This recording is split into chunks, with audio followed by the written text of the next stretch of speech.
Mormonism, or Church of Jesus Christ of Latter-day Saints.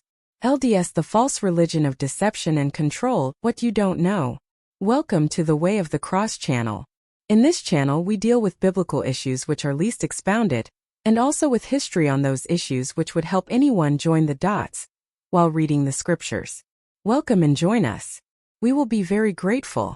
Take whatever we say with a pinch of salt, but please go and do your own research to see if it's true or not. Take your time to write your comments below. We will appreciate it. But before we proceed, a quick request. Over 90% of our viewers are not subscribed. We conduct thorough research and condense it into a story format for you. Your support would greatly help others discover our work. Please take a moment to hit like and subscribe. Now let's get back to the case. We are going to focus on an article written by Tricia Erickson, a generational Mormon. I must confess that I was born and raised as a full-fledged Mormon. In fact, I was a Mormon Bishop's daughter. Yes, my clothes were clean and pressed, and my supermom made most of them by hand. I was one of 5 family value poster children. I went to Sunday school class and church services every Sunday. I went to Mutual every Wednesday night. I endured the indoctrination of seminary at 6 a.m. every morning for many months before school. All of the children in my family and my bishop dad and my bishop's wife, mom, were the perfectly attractive image of what every poster Mormon family should be. My parents, as well as just about all Mormon parents, went to great lengths to make sure that we did not socialize with non-Mormons by design, because we could have heard the truth elsewhere. My parents tried their best to make sure that all of our friendships, relationships, and marriages were within the Mormon community. It is so true that when human beings are raised in a cult or join a cult, that the strange doctrine which would look so bizarre from outside of the cult looks so normal from inside of the cult. Mormons teach that they have special knowledge that outsiders do not have, and have claimed through history that the Mormon religion is the one and only true religion on the earth. However, the good Lord blessed me, even as a child, with a critical thinking spirit that literally saved me into the truth. I pray every day for the Lord to deliver my son, my brother and my nephew and their wives and children out of the blindness and mind control of this cult. Mormonism has become one of the largest and richest religions in the world. The CEOs, who are the present and former prophets, and the executive management team, who are the former and present 12 apostles, run one of the largest and most deceptive corporations in the world. I choose to refer to the prophets and the apostles of the Mormon Church as the heads of the corporation. To this day, there has not been a full accounting for the church's finances. No disclosure of where, how, and by whom all of this estimated $7 billion+ per year is spent. The church assets are in the billions, but the church authorities do not see the need to let its members, from whence the money came from, know where their money is going, nor do these blind faith believers even ask. While the government is out there shaking down all kinds of businesses for crimes like fraud, deceptive business practices, corporate greed, lying to the SEC and to the tax man, unfair trade practices, lack of corporate compliance, scams, and schemes, the Mormon Corporation seems to have an open range to graze on any consumer who will buy their concept product. We all know that this type of mechanism exists in the religious realm of the world, but it amazes me that most of the world has not awakened to the false religion of Mormonism. The reason may be because Mormons are so nice. They do not partake of alcohol, illegal drugs, cigarettes, and caffeine because their word of wisdom proclamation prohibits the consumption of these products. We also may have noticed that Mormons have a milquetoast appearance. They usually dress conservatively and their clothes are neatly pressed and clean. There seems to be more blonde families in the church than brunettes, Black Americans, Asians, and other races. The company image put out to the public is the image of family values, health, and the step-forward style of perfection. So what could be wrong with this picture? Where do I begin? My heart goes out to the good people of the Mormon Church. These are people who are working so hard to do good works, in order to attain a place in the highest of their 3 degrees of heaven, in order to become gods of their own heavenly kingdoms, and continue to populate their kingdoms by having eternal sex and birthings of spirit children. Their 3 heavens are named the telestial, the terrestrial, and the celestial kingdoms. The celestial kingdom is the heaven that all Mormons aim for in order to become celestial gods. If they work hard enough in the Mormon Church and do enough good works, they will make it. If they don't do so well, they will end up in the terrestrial kingdom, which isn't so bad. However, if they really do poorly, they will end up in the telestial kingdom, which is not a piece of cake, but they can possibly earn their way out of there and move up a notch after a period of time. Joseph Smith revealed all of this to his followers because, as a prophet, he stated that God revealed this and much more to him. There was no room for questioning of his revelations, or his sanity for that matter. He said that God spoke through him, and who would question God? Yes, this is what they believe. If this is shocking to you, let me continue. I am going to make a bold, yet true statement that will not set will with every Mormon that reads this article, so hold on to your hat because the lid needs to be blown off of this monster.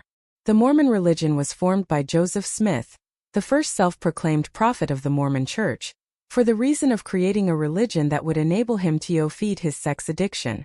Yes, this self-proclaimed prophet had a vision in which two angels from heaven came to him and gave him golden plates which had the only true religion written on them. These plates were encrypted in some form of Egyptian hieroglyphic language that no one in the world could read or translate at that time. Except Joseph. Are you following me?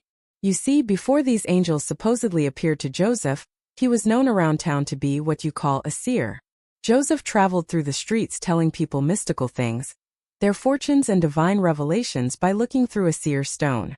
In reality, this is a form of witchcraft, and the source of this power certainly does not come from above. Joseph also used his stone to find gold and hidden treasures.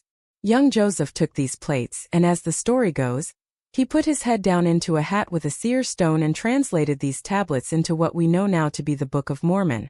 While doing this, he convinced two other men to believe that they saw his same vision in order that they could tell others of their telepathic witnessing of this mystical and historical event. When this Book of Mormon was completed, one might say that this book was a mysterious counterfeit of the King James Version of the Bible, with Joseph's prophetic writings strategically integrated into the text in order to form a religion that would suit his purposes. In this Book of Mormon, Joseph wrote of an entire lost tribe of Indians who were supposed to be descendants of the Israelites. This supposed lost tribe wandered, via a ship, to the United States around 589 BC. Joseph proclaimed that there were great wars fought by this tribe on American soil. Yet, there is not one piece, I repeat, not one shred of archaeological evidence existing to back these outrageous claims. We Americans know our history and we know wars. If a war were fought on our soil, there would be archaeological evidence, not to mention evidence of the mere existence of this tribe that roamed our continent. But because the prophet Joseph Smith said it, wrote it, and was God's spokesperson, it just had to be true. At least much of the Bible, which is the most historically accurate book in the world, has been documented by archaeological evidence, and the evidence continues to be excavated out of the ground. There are hundreds, maybe thousands of unsubstantiated claims in the Book of Mormon, as well as additional books written by Joseph Smith, combined with other writings, preaching, and teachings of the prophet Joseph Smith, and the prophets and leaders of the church to follow through the years. In the 1830s, Joseph Smith claimed to receive a revelation from God mandating that he must take many wives. Joseph told women that he was a prophet of God and the establisher of the only true religion in the universe. Joseph told his future wives that God revealed to him that he should marry them. Joseph was not satisfied with just the single and available women. He also went after the wives and children of other men. He was so bold as to tell his apostles that God revealed to him that he should also have their wives. Additionally, Joseph took children who were barely in their teens as wives who were daughters of his followers. Joseph revealed to his male followers that they should be engaged in plural marriages only if he gave them permission to do so. The revelation also stated that the wives would not be able to enter heaven unless their husbands called them in, which put great pressure on the wives to be good and obedient to these enlightened men. Joseph Smith's successor, Brigham Young, continued to lead his followers in polygamy. The Mormons claimed they were persecuted and had to flee to Utah. Well, is this any surprise?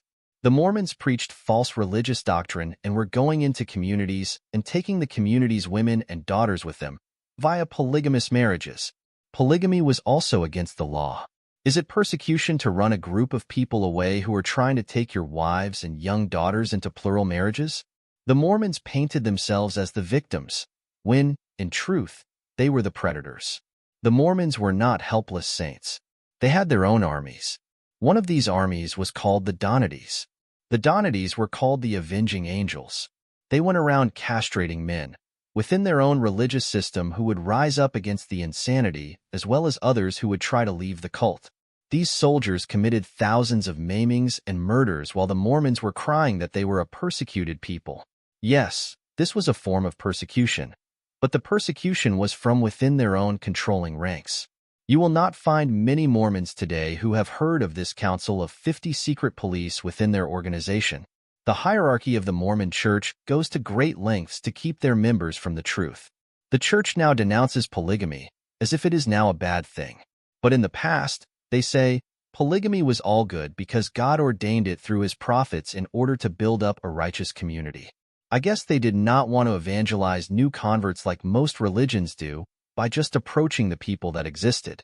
The Church makes it sound like there were no other people on the planet, so the Mormons had no choice but to take on many wives. The Revelation also stated that these wives were sealed to these men throughout eternity and would still be married to them in heaven. It was said that Joseph was sealed to 200+ women for time and all eternity. They all had to rely on Joseph to call them into heaven, and if he didn't call them, they didn't get in. Are you getting an idea of how twisted this all is? This one man, Joseph Smith, was the cornerstone of the Mormon religion.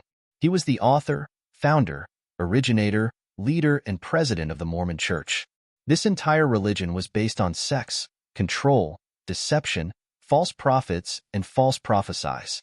To this day, you can visit any Mormon church, fast and testimony meeting, in which you can witness Mormon after Mormon chanting, "I know that the Church of Jesus Christ of Latter-day Saints, the Mormon Church, is the one and only true church and that Joseph Smith was a true prophet of God." Like cookie-cutter programmed husbands, wives, and children. One after another saying the same thing for 60 minutes while fasting for 24 hours.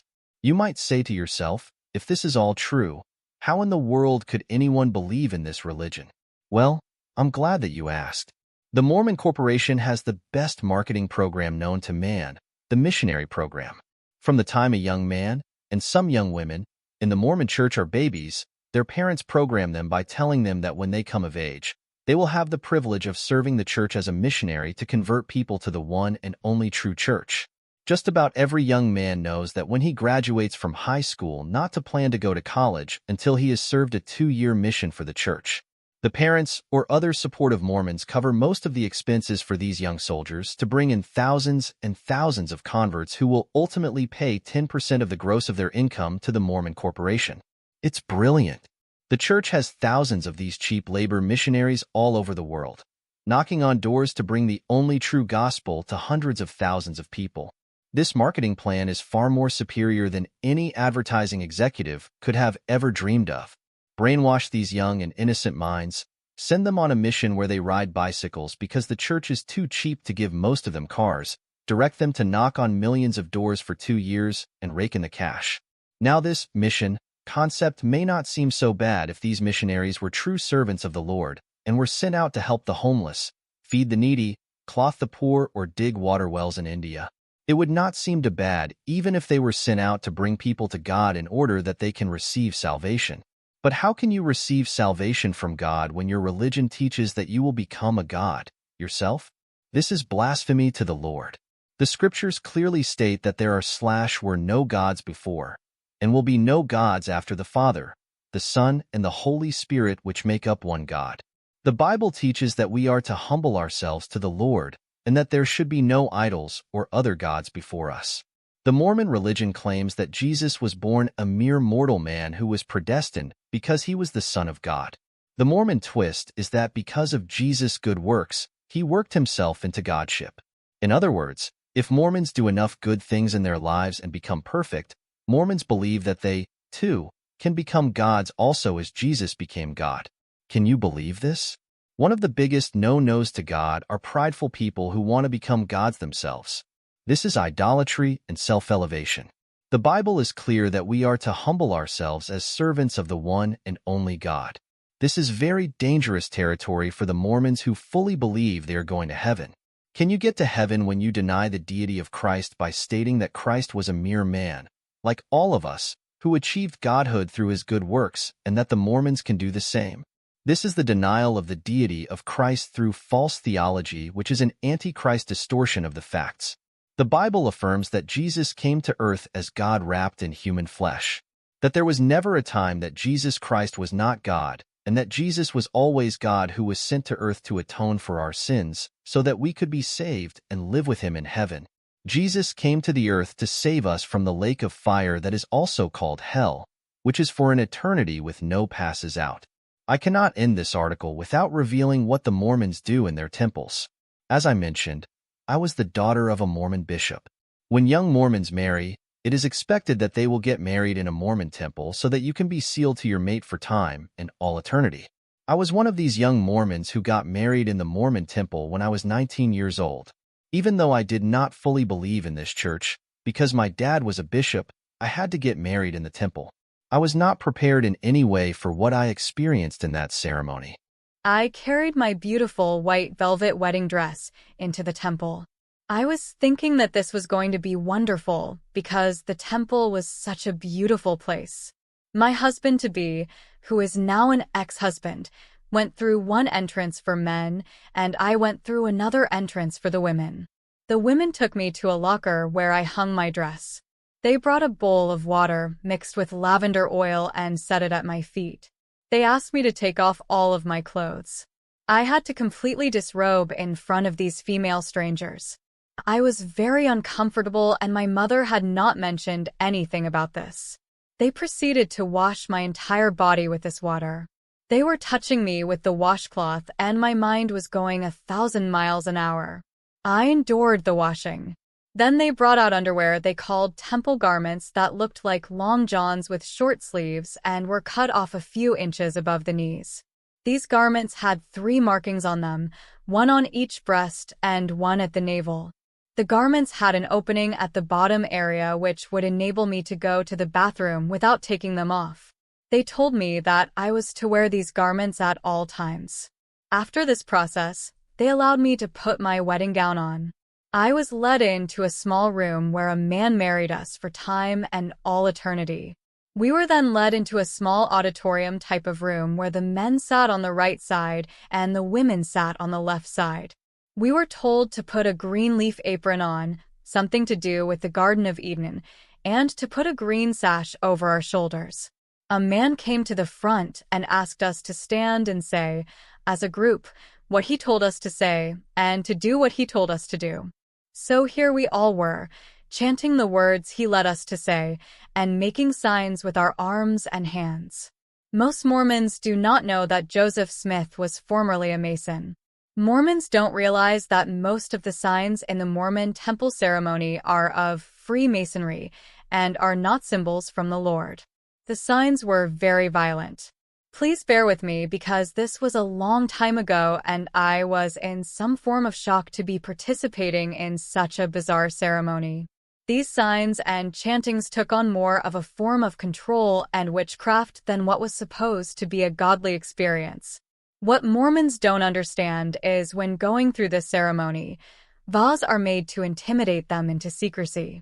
What I am doing now by revealing these secrets was demonstrated in the ceremony as being punishable by death. We were led to make signs that meant that if we ever spoke of the ceremony, we would be killed. We were led to make a sign with our thumbs that went from the left ear through our neck to the right ear, symbolizing the slashing of our throats. We were also led to make a sign with our hands of slashing out stomachs and bending forward for our guts to fall out if we spoke of these secrets. The entire ceremony continued with these intimidating and mind-controlling rituals. I could not wait to get out of there. It's truly the strangest and most uncomfortable thing that I have ever gone through in my entire life. Please understand that Mormons are scared, literally to death, to leave the church after these ceremonies.